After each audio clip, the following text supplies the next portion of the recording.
Absolutely, Sam. So we've seen in the past 5 years with two major storms that people living in condos and apartment buildings without generators have been put in absolutely impossible, inhumane situations.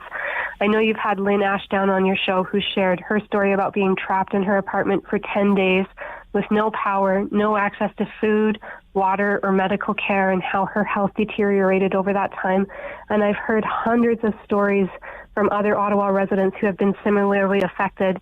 It's actually kind of amazing hearing all these stories that nobody has died from being without access to food or medical care, or from a dangerous fall coming down flights of stairs in the dark.